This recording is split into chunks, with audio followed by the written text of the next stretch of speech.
Good morning and welcome to Kramer's Corner. It is Wednesday the 29th. I have to say that I announced that this will be the last edition this week, as I will be traveling the next couple of days, but I will be back again Monday. Today we'll start with Nvidia once again. That was up 7%, almost 7% yesterday, and has reached almost 200% of this correction here. I actually reached the 1764 projection at 1140, and I think we will see at 1200 fairly soon, and then I think we will arrive for a correction. There's a divergence on the RSI on the weekly, but there's nothing on the daily, so we are likely to see higher levels, but at least 1200 is in the cards.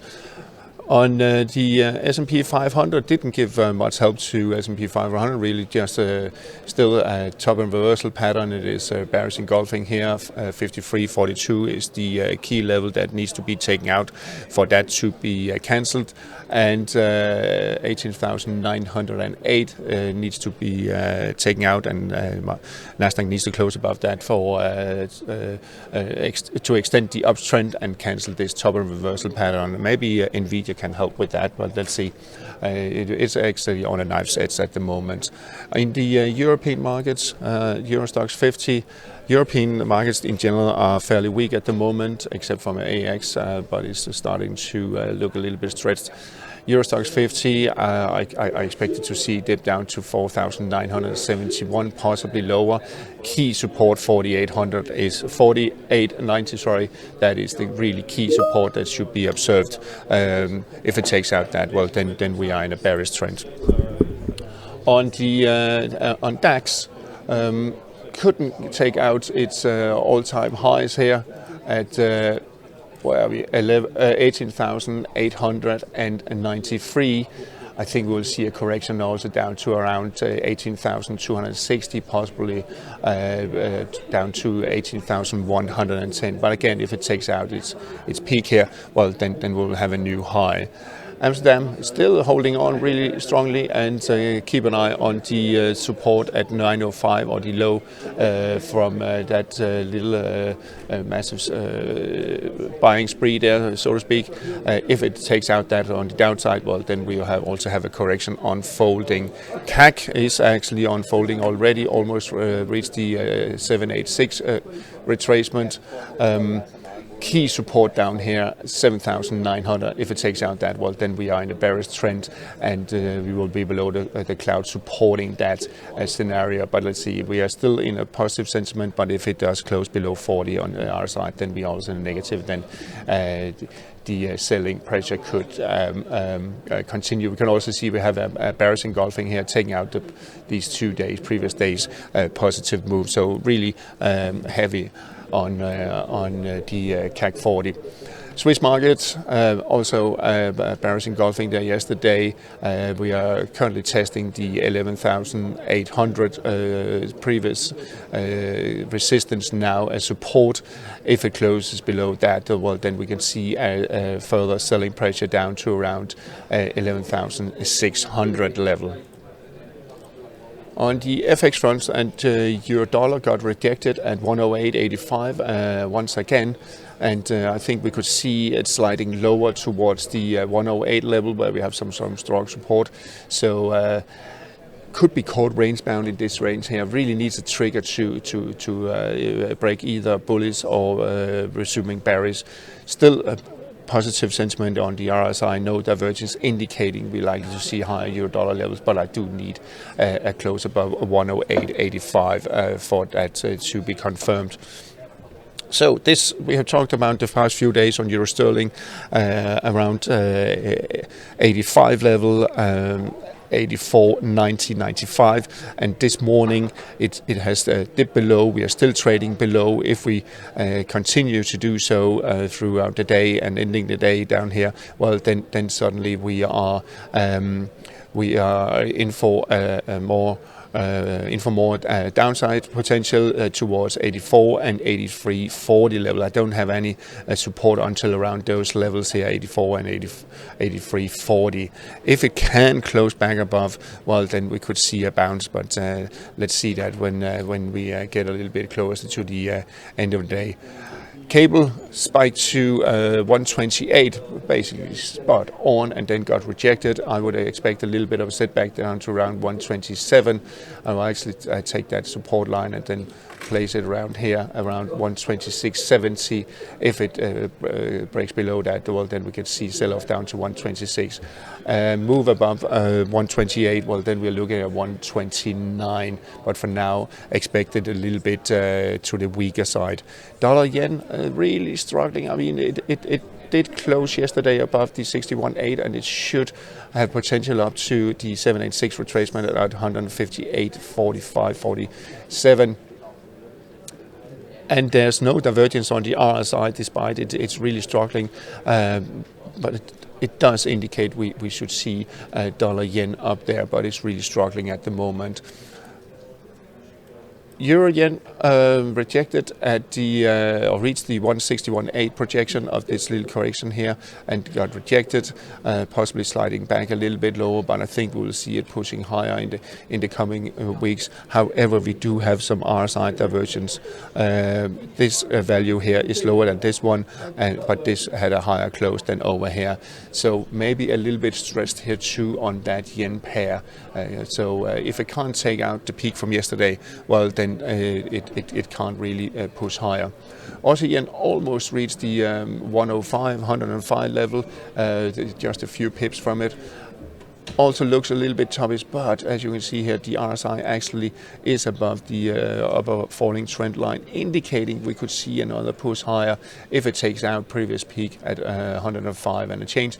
Well, then there is further upside potential towards 106, 107, but it looks like a stretch at the moment. I would say I would be very cautious, to be honest. I think we will see it sliding back a little bit.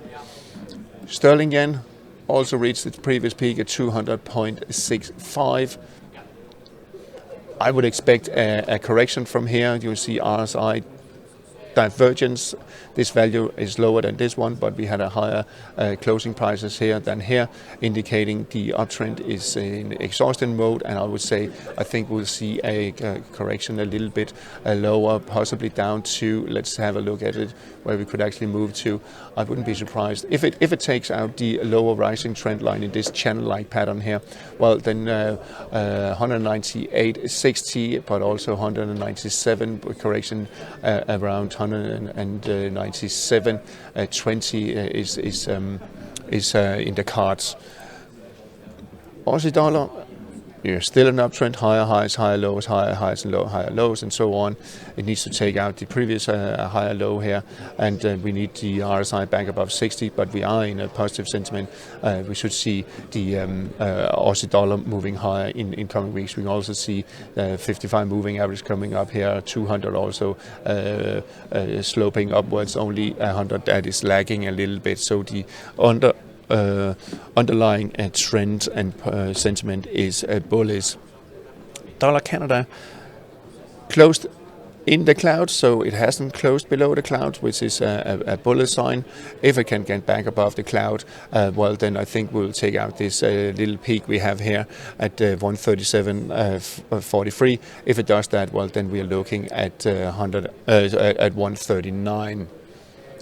EURUSD is losing steam here. We have a little bit of a top reversal-like pattern. I think we'll see it's sliding back towards 98.40, losing steam and can't really get up to par here. But I feel confident that it will do so in a few weeks. But as you see, it also got rejected at 786 retracement at 99.17. So really struggling at the moment for momentum. It is a little bit stretched. Dollar Swiss, I would say for now we are range bound between 90 and 92. It really needs to break out of that. For now, it's really hard to say any intelligent about the direction. There is divergence on the RSI, indicating a larger correction, but I'm not quite sure. It seems like we have a fairly strong support at 90. We also have the 55 moving average giving some support, and the 100, 200, and 100 has broken above the 200 moving average. So it's really underlying medium-term trend is bullish. Dollar index Dip below to the 200 moving average, bounced back and closed in the cloud again, so it's still bullish. So let's see if it can take out the 105.04 level here.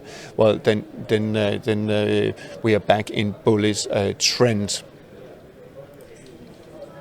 Gold bounced off 23-26 support level and the upper part of a cloud here a couple of days ago, but it seems like it can't really get its mojo together and push higher. It seems like it's really struggling, and now its sellers are coming back in. If it takes out 23-25, I would say, well, then we are looking at 22.75, 22.77 support here. But the 55 moving average will give some support here. So keep an eye on it. I would say needs to really break above the 23.85 for really getting its bullish mojo back. So it seems to be struggling a little bit. Silver almost reached the 32.52 resistance, the previous peak here where it got hit down. I think we will test it. There's no divergence on the RSI, but it's struggling a little bit at the moment. But it seems fairly strong. We could be range bound here a little bit for a few days before we get a direction, maybe sliding back before next bullish push. Platinum reached the 61.8 retracement at 1,066, a little bit of a setback, but there's no divergence on the RSI, and I think we will see platinum pushing higher in the coming weeks towards the 1130 resistant level. Finally, when we're talking metals, we have copper that also bounced off its minor support here at 474.50.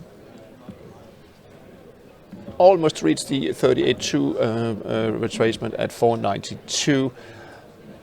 There's a little bit divergence, but I think it will resume uptrend towards the 61.8 at 502. Really strong resistance at 510 should be better, but if it takes out 474, well, then we could see a drop down to around 460, 462. Then we have some movements in the energy space. We have WTI testing minor resistance at 80.60. Really strong bounce there. If we can get our side back above 60 and break above 80.60, well, then we could see a push up towards the 83 level. And let's just add this one here, because I think that is around that level. We could see some resistance around 83. Brent also bounced off its support at 80.72, currently above this pivot point, I would say, resistance, support resistance at 84.75. If it does close above, well, then there's potential up to around 87. We still have the 55 moving average giving a little bit of resistance there, but 87, 87.5 possibly. If it's being rejected and fallen back, well, then it will be kept in this range down to around 81. Finally, the US 10-year Treasury yield that broke above 4.53 yesterday, closing above, reached the 61.8 at 4.57. It has now established a bullish trend. It is not yet confirmed on the RSI. It needs to close above 60 level. Then it will be confirmed, and then there's potential to even higher level. Next level is 4.64. If we get an RSI close above 60, then I believe we'll see a previous peak there at 474 being tested. And just a quick look at the Treasury note, the future actually, that has dropped lower. As we can see, it is still in a positive sentiment, interestingly, but if it slides lower, well, then we are looking at lower levels, and very quickly adding a Fibonacci to the right there, so it reached the 61.8 at 107.7, 786 at 107.23. We are below the cloud, so I believe it will drop lower in the coming days, weeks. All right, that's all for today. Have a nice day and a nice weekend when we get there, and I'll talk to you again Monday. Happy trading.